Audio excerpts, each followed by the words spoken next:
Bismillahirrahmanirrahim. Faslun. Fasal ini menjelaskan tentang syuf'ah. Syuf'ah pengertiannya adalah di dalam waktu ini agak singkat mengenai keterangan syuf'ah. Jadi saya terangkan dulu dari ta'rifnya. Syuf'ah itu ta'rifnya adalah haqqu tamallukin qahriyin yasbutu lisyarik al-qadim alal hadis fima mulika bi'iwadin. Syuf'ah ini adalah hak untuk mengambil kepemilikan secara paksa bagi syarik qadim atas syarik hadis di dalam benda yang dimiliki dengan imbalan. Syuf'ah ini tidak lazim di sekitar kita, jarang sekali ada praktek syuf'ah. Prakteknya seperti ini. Misalnya Zaid dan Umar memiliki sebidang tanah secara bersama.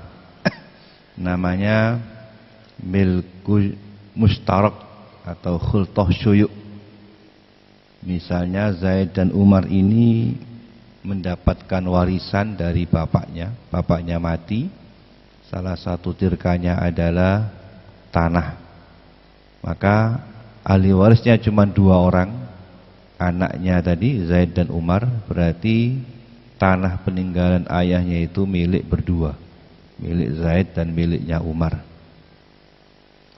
Selanjutnya luas tanah misalnya 1 hektar. Maka di dalam tanah 1 hektar itu 50% miliknya Zaid, 50% miliknya Umar, peninggalan dari bapaknya. Kemudian bagian dari Umar yang 50% tadi, ini belum dibagi soalnya. Belum dibagi, itu namanya milkun mustarak atau khultoh syuyuk. Di dalam tanah 1 hektar tadi ada haknya Zaid 50%, ada haknya Umar 50%. Karena belum dibagi. Lalu bagian Umar 50% dijual kepada Bakar. Misalnya harganya 100 juta. Umar Bakar, saya butuh uang. Tanah warisan bagian saya yang ada di depan itu dengan adik saya belum dibagi. Saya punya saham 50% di tanah itu. Aku jual kepada kamu 100 juta. Ini namanya bai'us syiksi, diperbolehkan menjual sesuatu dalam bentuk persen yang belum dibagi, namanya bai'us syiksi, diperbolehkan. Lalu Bakar menyetujui, ya saya mau dijual. Akhirnya dijual kepada Bakar dengan harga 100 juta. Dengan demikian setelah dibeli oleh Bakar, berarti di tanah itu kepemilikan sahamnya adalah Zaid 50%, Bakar 50%, karena bagian Umar tadi dibeli oleh Bakar. Zaid ini namanya syarik qadim, Bakar namanya syarik hadis, karena dia baru bergabung, karena dia kan pemilik baru menggantikan Umar. Nah, apabila kemudian Zaid mendengar bahwa bagiannya Umar tadi dijual pada Bakar, maka Zaid boleh melakukan syuf'ah. Datang pada Bakar, Bakar, bagian adik saya Umar yang kamu beli dengan harga 100 juta, aku ambil syuf'ah, aku ganti. Ini uangnya 100 juta. Maka Bakar tidak boleh menolak. Dia harus menerima. Tidak boleh dia tidak mau, saya nggak saya jual, tidak boleh. Itu haknya Zaid, namanya hakkus syuf'ah. Maka Bakar harus menerima. Dibayar 1 juta berarti semuanya menjadi miliknya Zaid. Nah, praktek ini disebut dengan syuf'ah. Saya agak susah untuk menerjemahkannya karena di masyarakat kita tidak lazim seperti ini. Namanya syuf'ah. Saya tidak tahu dalam istilah kita apa namanya. Biasanya kalau makna para di makna Jawa itu ngejogi rego. Tapi saya tidak tahu praktek apa namanya. Jadi begitulah praktek daripada syuf'ah. Di mana Zaid tadi punya hak kepada Bakar untuk mengganti pembelian 100 juta tadi. Dan Bakar tidak boleh atau tidak bisa menolak, harus menerima. Zaid tadi namanya Syafi' atau Syarik Qadim, Syafi' Akhid, sedangkan Bakar tadi Syarik Hadis atau Masyfu' Minhu. Tanah tadi namanya Masyfu', itu rukunnya. Syafi' ya, Akhid ya. Kemudian Ma'khud, Masyfu', tanah tadi, dan Ma'khud Minhu, Bakar tadi atau Syarik Qadim. Syaratnya yang pertama, syuf'ah ini berlaku apabila objeknya itu berupa tanah dan yang ikut pada tanah. Praktek syuf'ah ini tidak dapat dijalankan pada selain objek tanah dan isinya. Maka tidak bisa, mobil tidak bisa. Misalnya Zaid sama Umar tadi memiliki mobil secara bersama. Karena tinggalan bapaknya tadi, 50% mobil itu milik Zaid, 50% miliknya Umar. Kemudian oleh Umar bagian dia dijual pada Bakar. Boleh, tidak apa-apa, namanya bau syiksi. Tapi karena objeknya adalah mobil, Zaid tidak bisa syuf'ah. Syuf'ah hanya berlaku kepada tanah dan seisinya. Tidak bisa berlaku pada selainnya. Yang kedua, syaratnya lagi harus yakbalul kismah. Bagiannya hijau tadi bisa untuk dikismah. Artinya kalau objeknya terlalu kecil sehingga tidak bisa untuk dikismah, dibagi, maka tidak berlaku syuf'ah. Misalnya benda objek yang mustarak, sumur milik Zaid sama Umar. Bagian Umar dijual kepada Bakar dari sumur tadi, maka tidak bisa di syuf'ah. Kenapa sumur? Gimana mecah sumur jadi dua? Nah, maka tidak berlaku syuf'ah. Jadi yang kedua tadi syaratnya harus dapat untuk dikismah. Yang ketiga syaratnya harus mulika bi'aiwadin. Tadi kan harus hakut tamalluk al-kohri yasbutu li syarik al-qadim ala syarih hadis fima mulika bi'aiwadin. Perpindahan kepemilikan dari Umar kepada Bakar tadi harus bimuawadhah, dengan jual beli misalnya. Maka kalau syarik hadis itu memiliki objek yang dimiliki bersama itu bukan dengan cara muawadhah, misalnya Umar menghibahkan bagiannya Umar 50% dari tanah 1 hektar tadi oleh Umar dihibahkan kepada Bakar, bukan dijual tapi dihibahkan, maka tidak bisa syuf'ah meskipun Bakar tadi syarik hadis. Kenapa? Karena Bakar memiliki bagian dari bagiannya Umar tadi bukan dengan cara muawadhah, tapi dengan cara hibah bi ghairi muawadhatin, maka tidak sah. Jadi syaratnya tadi 3, harus benda objeknya berupa tanah. Nomor 2, harus dapat untuk dikismah. Nomor 3, dimiliki dengan muawadhah. Kemudian syarat yang keempat, kepemilik hakku syuf'ah ini berlaku bagi syarik yang qadim. Sekira kepemilikan syarik qadim ini, sabab kepemilikannya lebih dahulu daripada sabab kepemilikan syarik hadis, maka bagi yang lebih dulu bisa untuk menjadi syafi', mengambil paksa dengan mengganti iwatnya kepada pemilik yang baru, ma'khud minhunya. Contoh begini misalnya, Zaid dan Umar tadi memiliki secara bersama tanah seluas 1 hektar, masing-masing 50%. Bagiannya Umar dijual kepada Bakar dengan harga 100 juta dengan masa khiyar 3 hari. Karena kan boleh ada khiyar 3 hari. Tanggal 1. Tanggal 2-nya bagiannya Zaid dijual kepada Ali besoknya dengan penjualan tanpa khiyar, Pak Ilbatin. Meskipun masa khiyarnya Bakar tadi belum selesai, kan 3 hari kan, berarti kepemilikannya itu lebih dulu jatuh kepada Ali, karena Ali beli dari Zaid dan pada khiyar. Tapi jual belinya lebih dulu Bakar. Maka di sini Bakar bisa menjadi syarik qadim, Ali syarik hadis. Maka Bakar boleh untuk syuf'ah kepada Ali sebagai syarik hadis meskipun kepemilikannya Ali lebih dulu, tapi sabab kepemilikannya lebih dulu Bakar.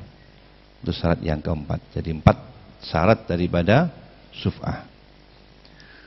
Baik, di Fathul Mu'in ini tidak dicantumkan, hanya diberi contoh-contoh dan sangat singkat sekali. Innama tasbutu asyuf'ah. Syuf'ah itu dapat berlaku menurut mazhab Syafi'i li syarikin, bagi syarik, bagi rekanan kepemilikan tadi. Dalam contoh tadi adalah syarik qadim Zaid boleh syuf'ah kepada Bakar, syarik hadis. La jarin, bukan tetangga. Ini menolak pendapat dari mazhab Abu Hanifah. Kalau dalam mazhab Abu Hanifah, syuf'ah itu bisa berlaku antar tidak hanya atas syirkah, tetapi juga berlaku karena kepemilikan mujawarah tetangga. Misalnya sebelah kanan ini tanah milik Zaid, sebelah kiri tanah miliknya Umar. Ini bukan milik bersama, tapi milik sendiri-sendiri, cuman bertetangga. Lalu miliknya Umar ini dijual kepada Bakar. Kalau ikut mazhab Syafi'i tidak boleh syuf'ah. Tapi kalau ikut Abu Hanifah boleh syuf'ah. Karena meskipun bukan syirkah, bukan khultoh, tapi bertetangga. Itu menurut mazhab Abu Hanifah. Tapi mazhab Syafi'i tidak, ditolak. Fi bai'i ardin, di dalam jual beli tanah ma'atabiha serta yang mengikutinya. Ini tadi mengisyaratkan pada syarat yang pertama tadi, objeknya harus berupa tanah dan yang mengikutinya. Maka kalau bukan tanah seperti mobil, ya, seperti benda-benda selain tanah pokoknya tidak bisa. Kabinain serta pengikutnya, tanah dan yang ikut pada tanah. Kabinain seperti bangunan, wasyajarin dan pohon-pohon yang ada di atas tanah tadi, wasamrin dan bahkan buahnya, tapi yang ghairi mu'abbarin, yang belum mu'abbar. Mu'abbar itu dari takbir. Mu'abbar itu nama, istilah atau talqih dari pohon yang sudah dikawinkan. Itu pohon kurma. Kalau di sini pohon salak biasanya. Salak itu, salak betina tidak akan bisa berbuah kecuali setelah dikawinkan dari salak yang jantan. Dengan cara kalau di kurma itu diambil tol'unya, kemudian setelah pecah tol'unya diambil serbuknya, ditaburkan di atas yang betina. Mirip dengan salak. Salak juga begitu, diambil serbuknya, ditaburkan di atas yang betina baru bisa jadi. Nah, mu'abbar itu istilah dari proses tadi itu. Kenapa kalau ghairu mu'abbar ikut kepada sajarnya, asalnya, tapi kalau mu'abbar tidak ikut pada asalnya. Fala syuf'ata, maka tidak ada akad syuf'ah. Jadi ini isyarat kepada syarat pertama, objeknya berupa tanah dan yang mengikuti tanah. Maka tidak ada akad syuf'ah di dalam jual beli pohon ufrida bil ba' yang disendirikan dengan dalam jual belinya. Maksudnya pohon tanpa dengan tanahnya. Jadi tadi kan kalau jual tanah pasti yang ikut di dalamnya kalau mutlak adalah syajar dan bina.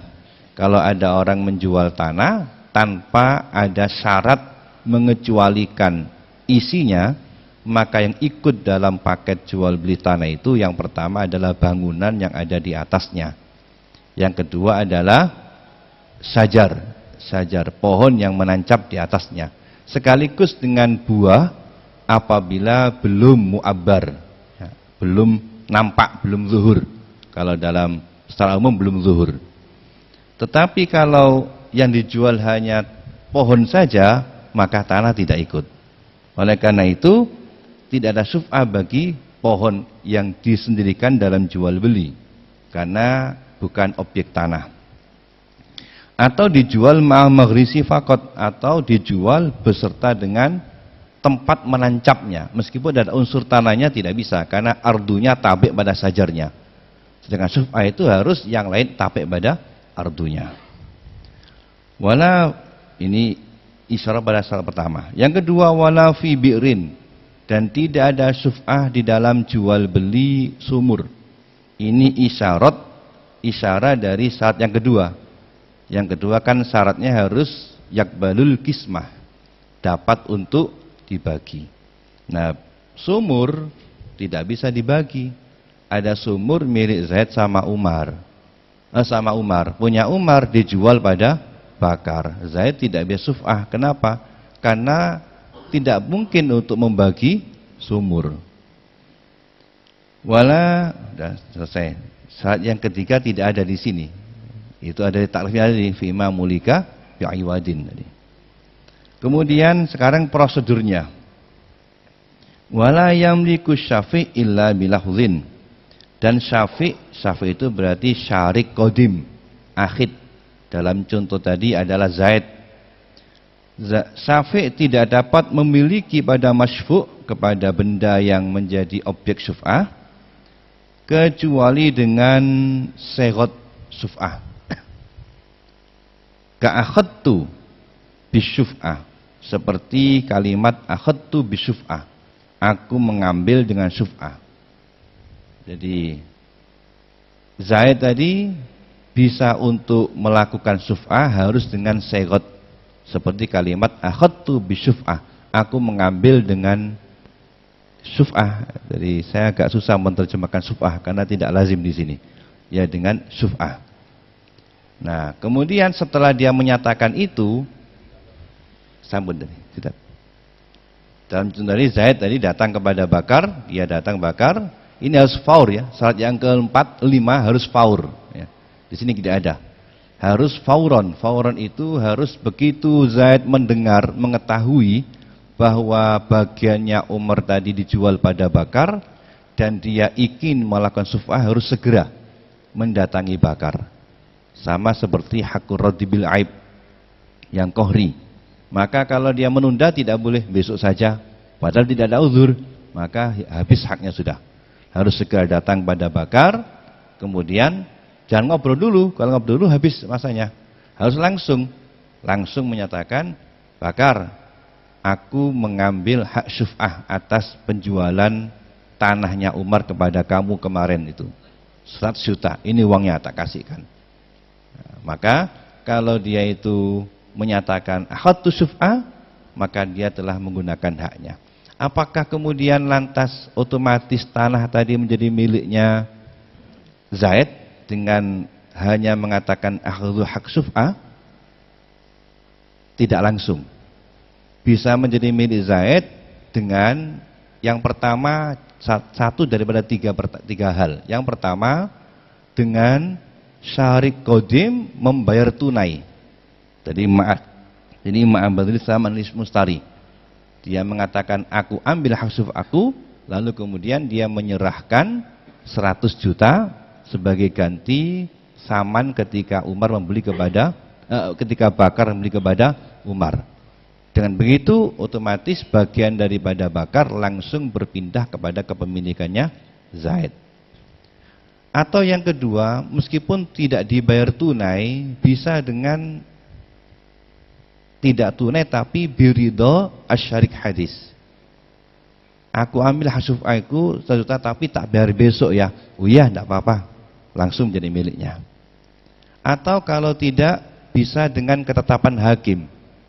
Lapor pada hakim, kemudian tapi di sini tidak ada di sini. Kalau ada hakim, lapor pada hakim, kemudian dipanggil itu Bakar, kemudian dinyatakan bahwa tanah bagian Umar yang dibeli kepada Bakar diambil syuf'ah oleh Zaid dan dinyatakan menjadi milik Zaid, meskipun bayar belakangan tidak apa-apa. Jadi di sini ma'abadhi mustani syarat untuk tamamul milkinya.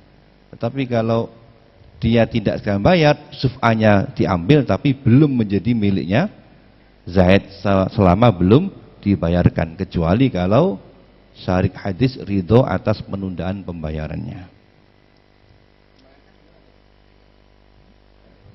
Syuf'ah di sini tidak lazim, hampir tidak pernah kita temukan praktek. Allah alam, tidak ada.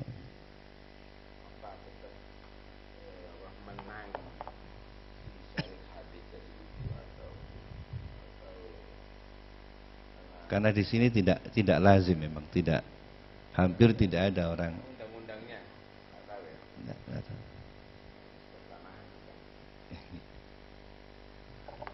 Jadi itu ringkasnya hal yang berkaitan dengan syuf'ah. Dan hak syuf'ah ini juga berlaku meskipun sudah dipindah tangankan oleh Bakar kepada pihak yang lain. Misalnya tadi bagiannya Zaid, bagiannya Umar dijual pada Bakar kan 50% dengan harga 100 juta. Belum sempat disuf'ah oleh Zaid karena Zaid belum mendengar, bagiannya Bakar dijual lagi kepada Ali. Ali, bagian Umar 50% dari tanah di depan itu aku beli kemarin. Sekarang aku jual pada kamu. Dijual lagi pada Ali. Setelah jual pada Ali baru tahu Zaid kalau bagiannya Umar dijual kepada Bakar dan Bakar sudah terlanjur menjual kepada Ali. Zaid tetap boleh syuf'ah. Kepada siapa syuf'ahnya? Kalau dijual dia boleh milih. Bisa syuf'ah kepada Bakar, bisa kepada Umar.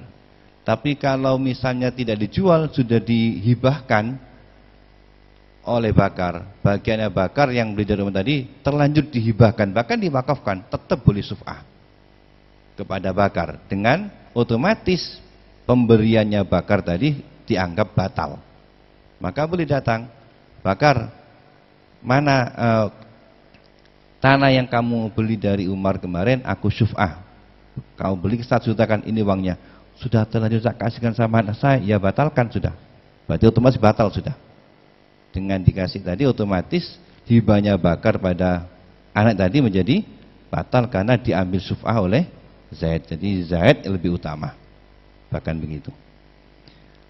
Baik, begitulah kira-kira gambaran dari syuf'ah. Ada pertanyaan?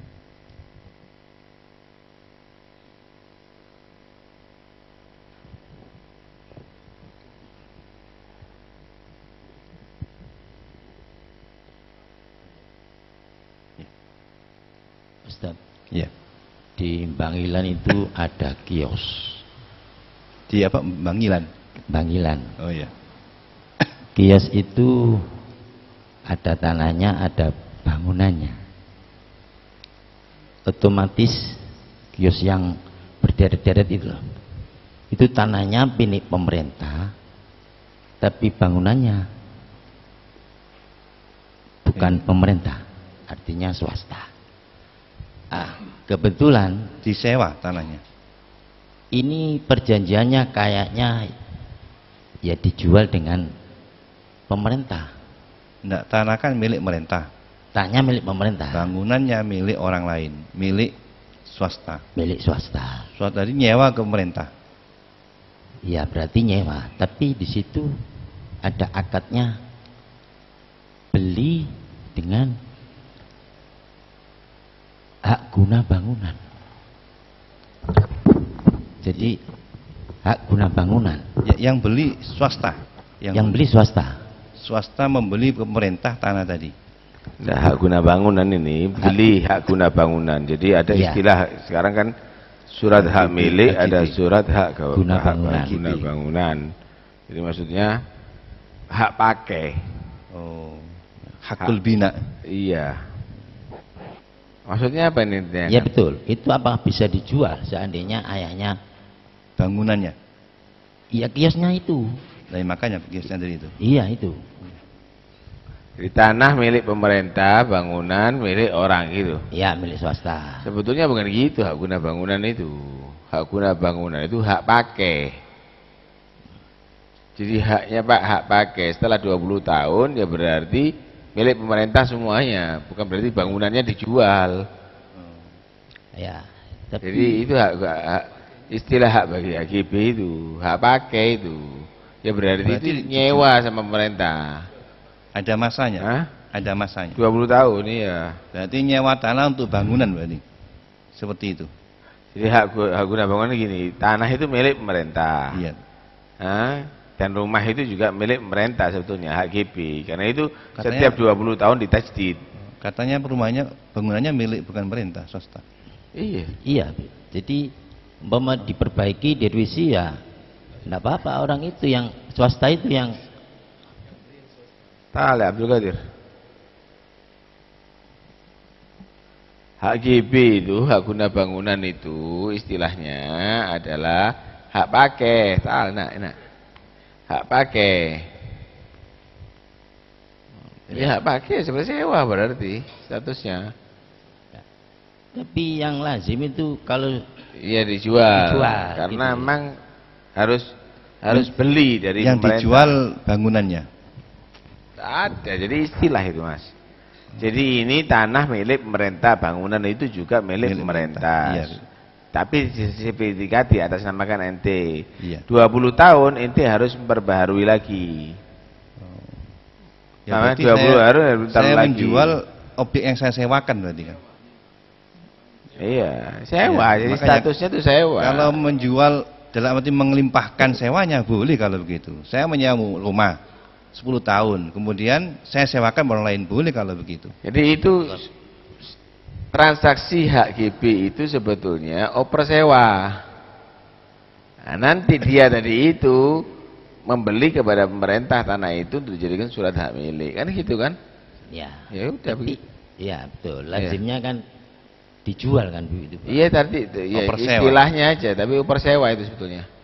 Ya. Ya sama saya nyewa rumah 10 tahun. Kemudian belum sampai setahun saya sewakan barang lain. Asal tidak melampaui batas ini, ya enggak apa-apa, boleh. Oper sewa, begitu. Oper sewa itu ya, Ya. istilahnya. Ya. Ada yang lain? Ya tadi yang yakbal kismah itu maksudnya sekira tidak dapat di kismah dibagi. Kalau di kismah nanti tidak bisa dimanfaatkan kayak sumur tadi. Sumur tadi kalau di kismah gimana? Dipecah separuh kan tidak mungkin. Nah, itu maksudnya yakbal kismah. Sehingga tidak dapat dimanfaatkan lagi. Atau ada ruang kecil sekali ya. Kalau di kitab contohnya seperti hammam shaghir. Itu di kismah ya tidak jadi, tidak bisa. Tidak dapat diwakilkan seperti semula. Itu maksudnya. Nah, permasalahannya sekarang sebetulnya bukan itu. Sekarang misalnya ada orang syirkah membeli sumber dibuat seperti aqua. Beli tanah.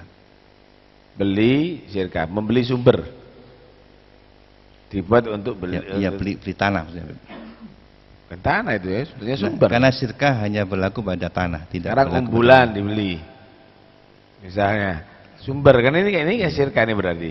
Nah, satu saat nanti misalnya ini dijual kepada yang lainnya, kan berarti itu kan bukan tidak bisa dimiliki oleh syufa'ah. Berarti milik itu semuanya kan. Iya. Karena tidak ada mungkin agen kismah itu sumber dari dibagi. Iya. Itu juga harus diperjelas itu. Karena sekarang ini sudah ada bisnis untuk itu sebabnya. Sumber dibeli. Kalau belinya tanah tidak ada masalah, tapi sumbernya dibeli ya. Ya berarti tidak berlaku kalau dijual oleh syarik tidak bisa suf'ah syarik qadim. Tidak bisa suf'ah gitu kan. Tapi ya sah, boleh dijual. Sah, ya. Ya tapi memang di sini tidak lazim, hampir lazim. tidak ada orang suf'ah itu karena tidak ngerti. Nah, tapi itu harus dipelajari itu, pemerintah sebenarnya harus ada undang-undangnya, itu bahaya itu sebenarnya. Jadi misalnya kalau ada orang, karena bayi usyiksi juga tidak lazim di sini, karena sebagian hanya berlaku pada bayi usyiksi. Jadi yang dijual memang siksunya, bukan menjual benda yang sudah dibagi, baru bisa ada suf'ah. Ya saham. Saham gimana Pak jualnya? Anda tidak paham itu. Maksud saya saham dari kepemilikan, bukan usaha saham, bukan saham kepemilikan. Dan objeknya berupa tanah, tidak bisa lainnya. Jadi kalau saham kepemilikan bukan tanah, tidak ada suf'ah.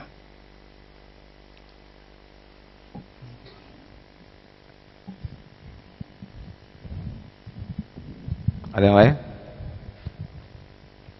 Tanah suf'ah itu kan milkul musa, masih belum terbagikan. Iya. Jadi syarik qadim dan syarik hadis ya masih belum dibagi. Kemudian yang mau tanyakan, ini mewakafkan, salah satunya mewakafkan daripada tanah tersebut sebelum dikismah. Langkah berikutnya ini gimana? Apakah harus langsung dibagi ataukah intinya gimana itu? Langkah berikutnya setelah salah satu mewakafkan, padahal masih musyak di situ. Baik. Tadi jadi meskipun dan di situ ada sumurnya, masuk kemana dan lain sebagainya. Jadi meskipun syarik hadis itu sudah melepaskan kepemilikan saham bagian yang dia beli dari Umar tadi, Bakar tadi, membeli dari Umar, kemudian oleh Bakar diwakafkan atau dihibahkan kepada Ali misalnya. Bahkan dalam kitab, bahkan meskipun sudah dijadikan masjid misalnya, itu boleh bagi syarik hadis untuk merusaknya.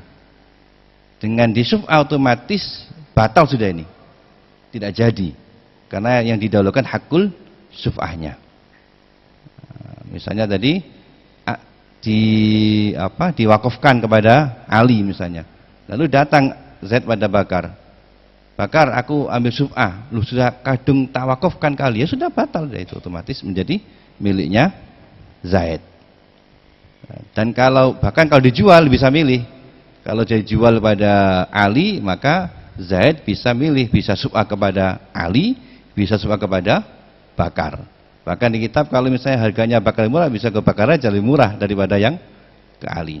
Gimana? Jadi kadang dijual oleh Bakar, belum sempat Zaid mengetahui, oleh Bakar dijual kepada Ali. Hak suf'ah tetap berlaku, bisa kepada Bakar, bisa kepada Ali.